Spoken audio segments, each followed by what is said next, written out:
guys, welcome po sa aking YouTube channel. So ngayon pong tutorial guys ay tuturo ko sa inyo o isi-share ko sa inyo ang tips kung bakit natin kailangan mag-early check-in sa ating mga airlines kung tayo ay magbibiyahe. Ayan. So since po guys nag-tutorial ako about airlines, ay isi-share ko na rin po sa inyo kung bakit natin kailangan mag-check-in ng maaga. So una-una guys, kailangan natin mag-check-in ng maaga para makahanap po tayo ng lugar na pag-uupuan natin doon sa airlines.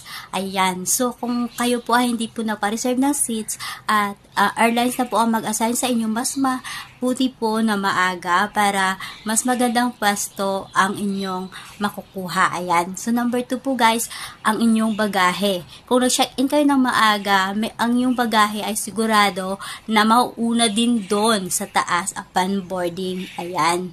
Kasi ilalagay po doon yung mga unang bagahe. Ayan. Tapos, pangatlo po guys, halimbawa po ay meron unexpected na weather. So, yung airlines po ay magbabawas po ng pasahero. So, mula po sa dulo, kung ikaw po ay late ng check-in, sigurado ikaw ay madadala doon sa mga aalisin.